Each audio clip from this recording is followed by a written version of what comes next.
Welcome back guys. আমাদের আজকের কাহিনী ইভা নামের এক টিনেজ মেয়েকে নিয়ে। ইভা দেখতে সুন্দরী ও অনেক হট। তার বয়স 16 বছর চলছে। সেই বাড়িতে কাজ করত। তার মালকিন ছিল একজন ফেমাস মডেল। প্রথম যৌবনে ইভার মনে ফিজিক্যাল রিলেশন নিয়ে অনেক কৌতূহল তৈরি হয়, তাই সে একটি ছেলের সাথে রিলেশন শুরু করে। কিন্তু যতটা আগ্রহ নিয়ে ইভা রিলেশনে যায় ততটা মজা সে করতে পারে না, তাই ছেলেটাকে রেখে ইভা মেয়েদের সাথে রিলেশন শুরু করে। তারপর কি হয় সেটা জানার জন্য দেখতে হবে সম্পূর্ণ ভিডিওটি। তো চলুন মূল কাহিনী শুরু করি।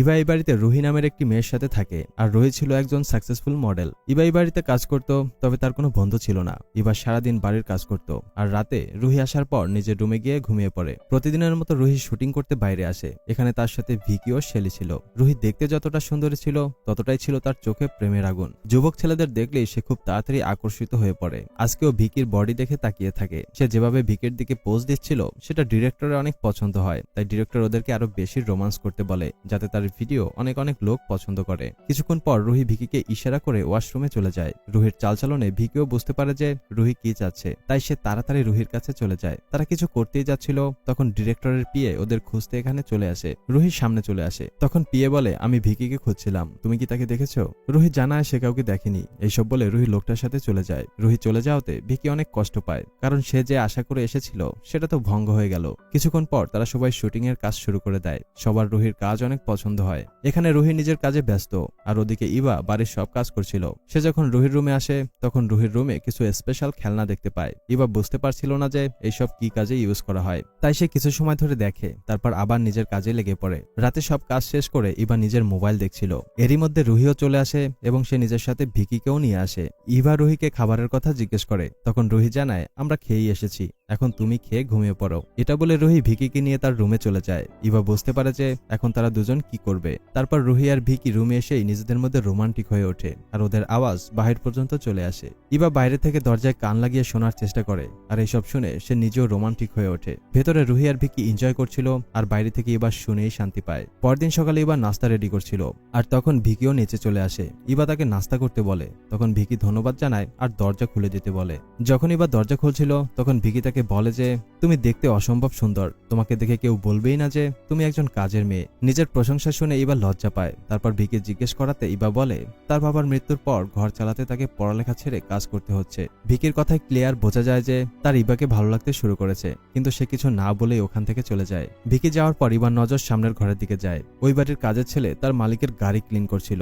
এই ছেলেটির নাম ছিল লিও। তারা দুজন মনে মনে একে অপরকে পছন্দ করত।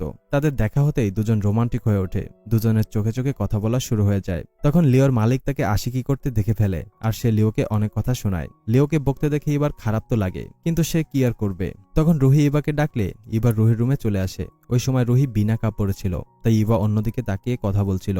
রুহি ভিকির ব্যাপারে জিজ্ঞেস করে, এতে ইভা তাকে জানায় সে তো সকালেই চলে গেছে। এটা শুনে রুহি গোসল করতে চলে যায়। রুহি যখন গোসল করছিল তখন ইভা তাকে লুকিয়ে দেখতে থাকে। রাতে লিও ইভার সাথে দেখা করতে আসে। লিও বলে, আমার মালিক সবসময় আমার সাথে ঝগড়া করে। তারপর লিও রুহির কথা জানতে চায়। ইভা জানায় রুহি অনেক ভালো আছে। লিও ইভাকে বলে যে আমি জানি রুহি প্রতিদিন কারোর সাথে এনজয় করে, তার আওয়াজ তো পুরো মহল্লায় শোনা যায়। লিও বলে ওই আওয়াজ শুনে তার নিজেরও নাকি মুড চলে আসে। আজকেও রুহি কারোর সাথে সময় কাটাচ্ছিল। তখন উপর থেকে আবারও সেই আওয়াজ শোনা যায়। দুজন এই ব্যাপারে কথা বলছিল। তখন এই লিওর মালিক তাকে ডাকে, তাই লিওকে চলে যেতে হয়। পরদিন সকালে রুহি রেডি হয়ে শুটিং এ যাচ্ছিল। সে ইভাকে বলে আজ রাতে তার আসতে লেট হবে, তাই ইভাকে অপেক্ষা না করে ঘুমিয়ে পড়তে বলে। এটা বলে রুহি চলে যায়। তখন ওখানে এক সবজিওয়ালি আসে। এখানে আশপাশের সবাই এই মেয়েটির থেকে সবজি কিনত, তাই তার আওয়াজ শুনে অন্যান্য বাড়ির কাজের মেয়েরাও বাইরে চলে আসে। ইভা সবজি নেয়, যার মধ্যে শসা আর বেগুন ছিল, যেটা দেখে অন্যান্য কাজের মেয়েরা হাসি ঠাট্টা করে। তারা দুজন এই সবজির ইউজ কেস বলতে শুরু করে। এইসব শুনে ইভা লজ্জা পায় এবং মজাও পায়। ঘরে এসে ইভা ঘর ক্লিন করছিল, তখন রুহির রুমে সে কিছু প্যাকেট পেয়ে যায়। এরপর তার হাতে আরো 3-4টা আসে, যেগুলো লোড হয়ে আছে।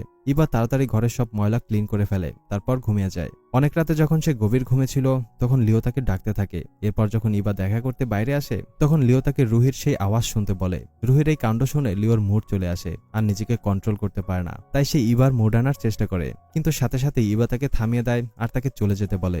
লিওর কিছুটা খারাপ তো লাগেই, কিন্তু সে ইভাকে ভালোবাসতো, তাই চুপচাপ ওখান থেকে চলে যায়। এরপর ইভা নিজের রুমে চলে আসে। সে লিওকে তো তাড়িয়ে দেয়, কিন্তু লিওর স্পর্শে তার মুড চলে আসে। ইভা দিনের বেলায় যে সবজি কিনেছিল এখন সেটার ইউজ করতে শুরু করে। সে লিওকে কল্পনা করে নিজেকে শান্ত করে। পরদিন সকালে ইবা রুহিকে জাগাতে তার রুমে আসে। তখন সে রুহির রুমে শেলিকে দেখে, মানে রাতে রুহি কোনো ছেলের সাথে নয় বরং মেয়ের সাথে এনজয় করছিল। ইবা নাস্তা দেওয়ার কথা বলে দরজা বন্ধ করে দেয়, তারপর আবারও ওদের কথা শোনার চেষ্টা করে। রুহিকে ছেলের সাথে দেখে ইবা বুঝতে পারে যে রুহির ছেলে মেয়ে উভয়ই পছন্দ। কিছুক্ষণ আওয়াজ শোনার পর ইবা নিচে এসে নাস্তা রেডি করতে থাকে। তখন রুহি আর শেলির আওয়াজ পুরো বাড়িতে ছড়িয়ে পড়ে। একটু পর যখন তারা দুজন চলে যায় তখন লিও ইবার সাথে দেখা করতে আসে। সে ইবার কাছে কাল রাতের ঘটনার জন্য মাপ চাইতে এসেছে। লিও বলে, রুহির আওয়াজ শুনে আমি বিগড়ে গিয়েছিলাম, কিন্তু এখন থেকে আমি আমার উপর খেয়াল রাখবো। এইসব শুনে ইবা তাকে মাফ করে দেয়। রাতে আবারও ইবা লিওর সাথে দেখা করে। সে ইবাকে জানায়, আমি তোমাকে অনেক ভালোবাসি। এটা শুনে ইবাও বলে দেয় যে সেও তাকে পছন্দ করে। এরপর দুজন কথা বলতে থাকে। তখন ইবা বুঝতে পারে যে রুহি আসার সময় হয়ে গেছে, তাই লিওকে চলে যেতে বলে। লিও চলে যাচ্ছিল, ঠিক তখনই রুহি এসে তাকে দেখে ফেলে, কিন্তু সে ইবাকে কিছুই বুঝতে দেয়নি। পরদিন সকালে রুহি নাস্তা করতে নিচে আসে। সে ইবাকে বলে আজকেও তার আসতে লেট হয়ে যাবে, কিন্তু তখন সে ইবার দিকে যেভাবে তাকিয়ে থাকে সেটা দেখলেই বোঝা যায় ইবাকে নিয়ে সে কি ভাবছে। রাতে রুহি লেট করেই আসতেছিল, তাই ইবা লিওকে ডাকে। দুজন প্রথমবার এতটা কাছে আসে। এরপর ওটাই করে যার জন্য লিও অনেক আগে থেকেই অপেক্ষা করছিল। ইবা তো রোজই এই স্বপ্ন দেখত, কিন্তু আজ সেটা বাস্তবে রূপ নিয়েছে। তবে তার এতটাও ভালো লাগেনি যতটা সে ভেবে রেখেছিল। পরদিন ইবা কাজ করছিল। সে লিওর পারফরমেন্সে খুশি হয়নি, তাই সে কিছু একটা ভেবে রুহির রুমে চলে আসে। এখানে এসে ইবা নিজেকে রুহি এবং তার বন্ধুর সাথে ভাবতে শুরু করে। ওদের ব্যাপারে ভাবতে ভাবতে তার মোড় চলে আসে। তাই ইবা রুহির ওয়াশরুমে গিয়ে শাওয়ার নিতে থাকে। এরই মধ্যে রুহিও ঘরে চলে আসে। আর যখন সে তার রুমে আসে তখন সে ওয়াশরুমে ইবাকে দেখতে পায়। ইবাকে ভেজা শরীরে দেখে সে কিছুই বলেনি, বরং তাকে কিছু কাপড় পরতে দেয়। ওই কাপড়টা ইবার অনেক পছন্দ হয় এবং সে নিজেকে আয়নায় দেখছিল। তখন রুহি পেছন থেকে এসে তাকে আলতো করে টাচ করে। ইবার কাছে রুহির স্পর্শ অনেক ভালো লাগে, তাই সে তাকে থামায় না এবং রুহির সাথে অনেক মজা করে। এরপর ইবা লিওর কাছে গিয়ে তাকে রাতে দেখা করতে বলে। রাত হতেই লিও ইবার কাছে চলে আসে। তখন ইবা ক্লোজ হওয়ার জন্য অস্থির হয়ে ওঠে, তাই লিওকে তাড়াতাড়ি করতে বলে, কারণ রুহি তার মাথা খারাপ করে দিয়েছে। এরপর দুজন ক্লোজে চলে আসে। ওই সময় রুহি দরজায় কান দিয়ে ওদের আওয়াজ শুনছিল, যেভাবে ইবা তার আওয়াজ শুনতো।